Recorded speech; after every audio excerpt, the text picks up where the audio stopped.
like that. And it took almost none of this handle right here to get that fire started. Last a long, long, long time.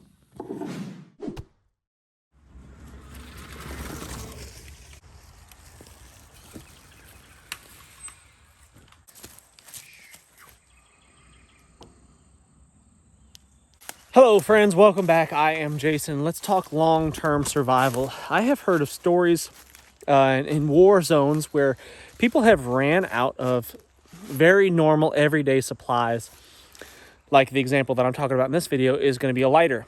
A lighter, like I've got in my pocket right here, that's my go-to standby everyday way to start fires. If I need to start a fire for whatever reason, this is pretty much what I use. This is my primary. It's also my backup. It's also the backup to my backup. Ferro rods are an excellent backup as well because they last a long, long time, especially if you know what you're doing. If you're burning through ferro rods, it's because you're striking the crap out of them too much and you don't have the proper tinder, most likely. So, but we'll talk about that in this video a little bit. So what I'm going to do today is I'm going to build a fire starter that will last years if used properly. It's going to be combined with Fatwood or lighter wood or pine knot or whatever you want to call it. And because, you know, often if supply chain should break down, if one day we walk into the Dollar General and there's no more lighters, what do you do?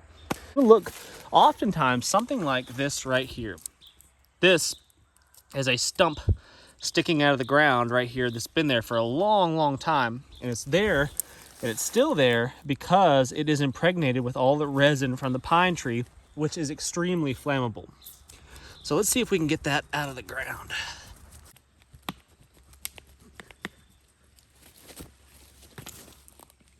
There we go.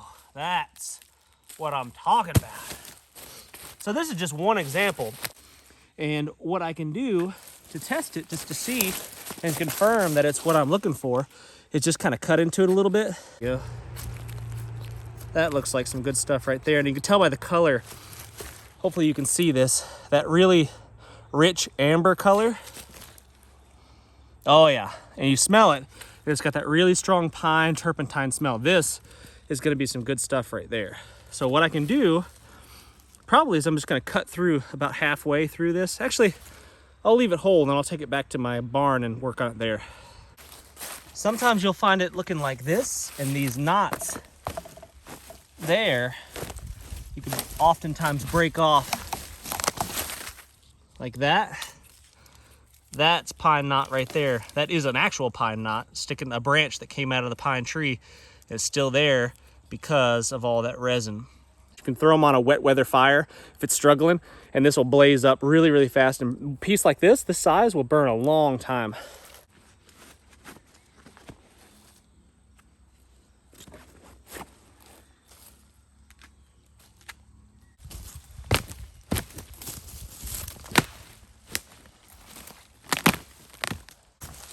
There's another one probably.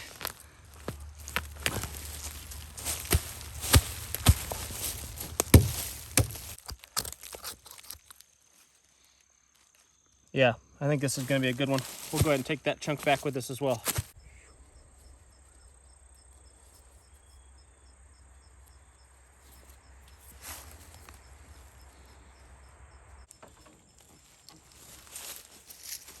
Side of the fence, girl. You're too far from home. Why are you here?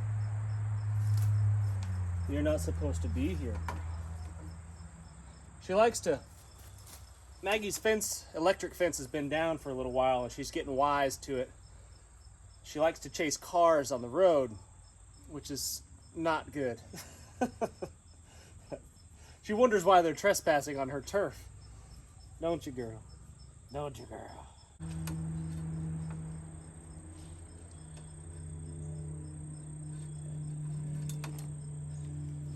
It'll work.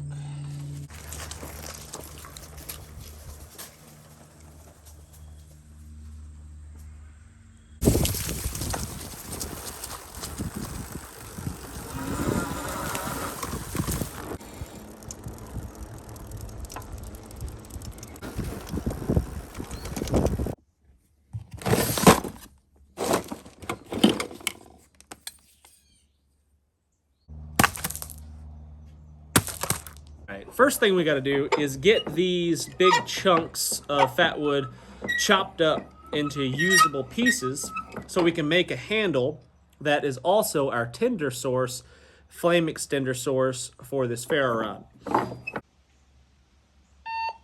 See if that works. My wife is down with a broken knee. I'm not sure exactly what's wrong with it yet, but it's bad. Not sure what the prognosis is, but not good. Mom's been real sick. I caught a cold. My son had the stomach bug the other night. It's just, man, it's raining right now, and it's pouring hard on the Salyer habitat at the moment. The On3 habitat is under the weather a bit.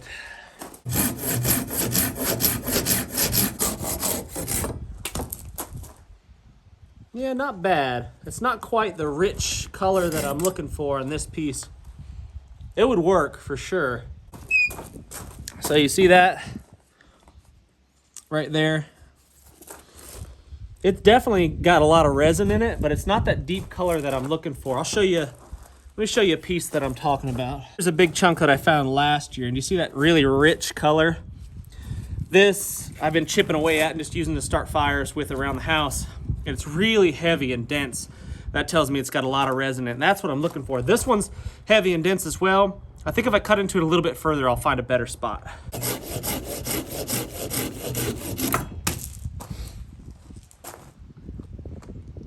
Yeah.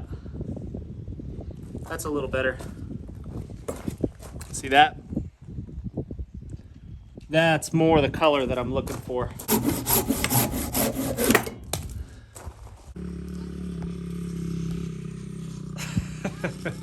What could go wrong?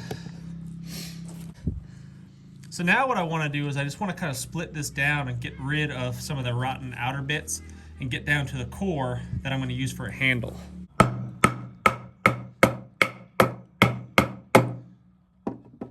Oh yeah. That's really good stuff. And I'm just going to keep all this. I'm not going to throw it away. That's excellent fire starter. I'm going to just throw that in a bucket and use that to start a fire around the house.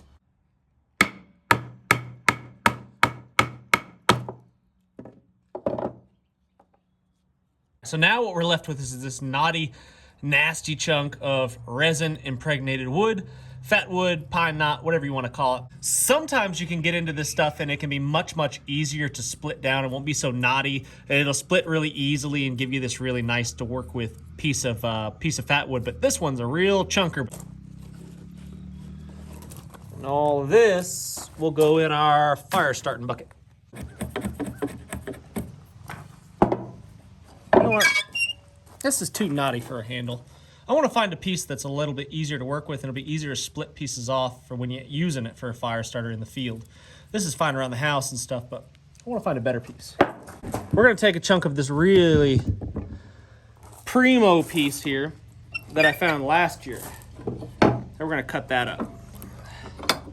That'll make us a much easier to work with piece. I mean, that we could definitely do it with the piece that I was just showing you, but this is going to be even more gooder.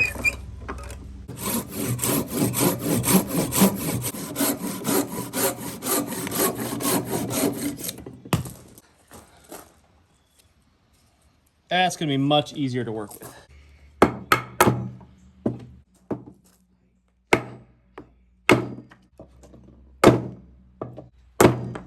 All right, so that's a nice looking chunk right there that's much, much easier to split, a lot less knots in it, just a couple little ones, easy to work around.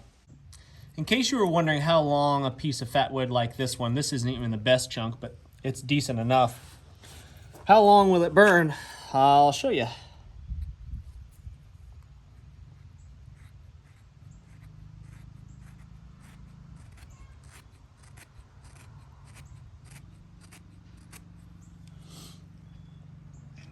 We'll light this thing up and I'll time it and we'll see how long it burns.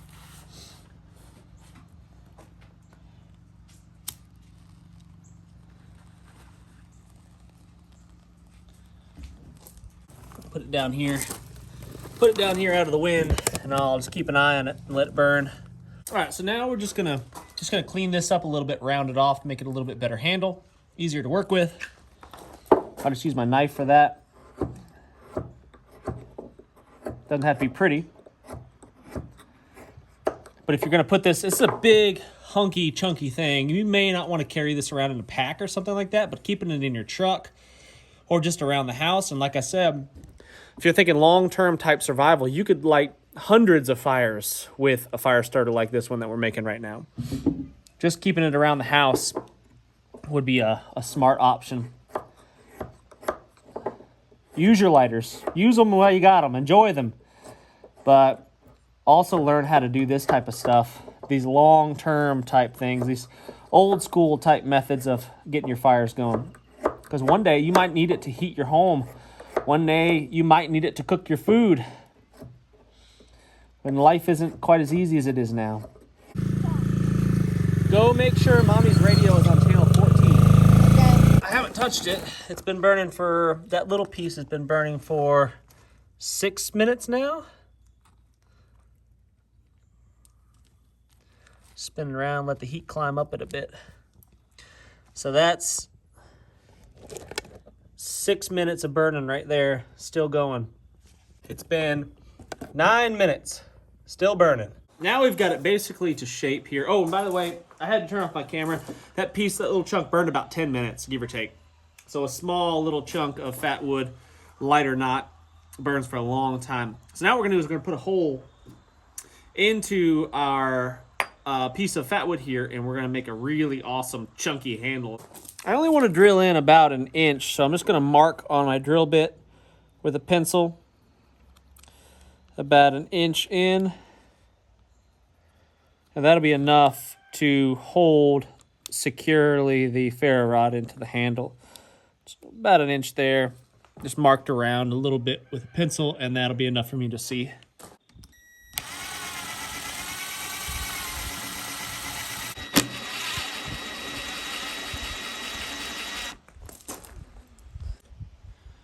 Like that. Perfect fit. Now what I want to do is kind of glue this ferro rod into the handle so it doesn't fall out. And I could use any kind of glue, it doesn't really matter. But what I like to do is use some of the resin from the pine here. So I make basically a pine pitch glue, and that will keep it in there really secure. It's not going to come out. And if it does, it's not really that big a deal. You just put it back. So what I'm going to do is I'm going to light this puppy up right here. Kind of a windy day, a little bit hard to do. I'm going to use my bag here to make a windbreak around this thing because this is ridiculous. That around the camera. Create a little cave here. There we go.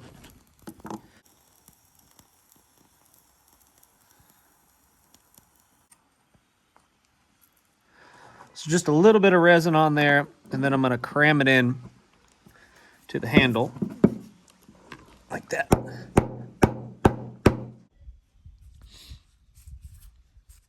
And now if that's cooled off, that thing is in there and not coming out. So that, my friends, is a chunky fire starter right there. So the way that you would use this is like this. I would take my knife on my handle of my fire starter here, and I would shave off what I needed to get my fire started. It doesn't take much usually, just a small amount. But I would just shave off the high sides there, just the corners, until I had basically the amount that I needed. And then with these small curls about that size right there, I could take that and light my fire, or I could shave off some bigger chunks like that, some bigger ones like that.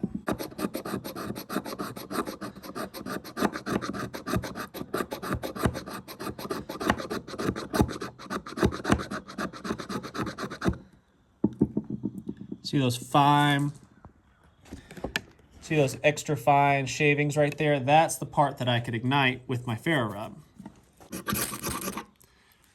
Like that. Throw my shavings in there.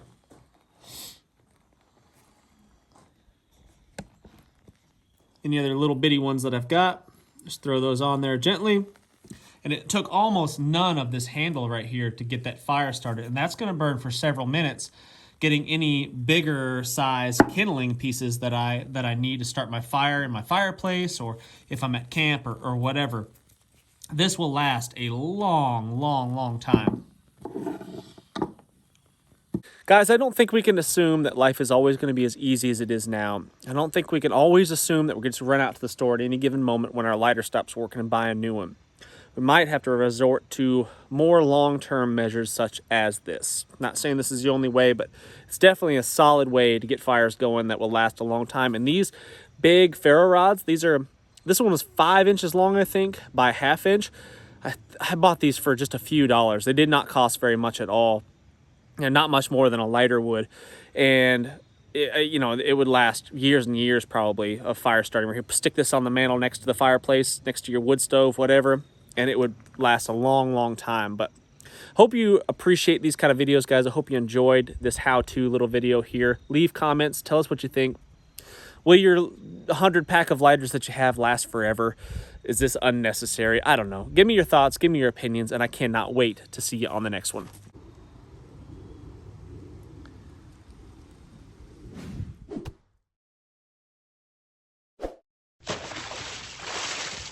I'm Jason Salyer with Survival Dispatch, and when disaster strikes, will you be ready? Power outages, natural disasters, economic collapse, and the knowledge, the skills, and equipment necessary to protect your family when it really, really matters. You can gain instant access to our team of survival experts, stockpiling food, medical necessities, communication plans, proven techniques to help you get home, shelter in place, or bug out safely. Don't leave your family's safety to chance. Visit survivaldispatch.com to get started.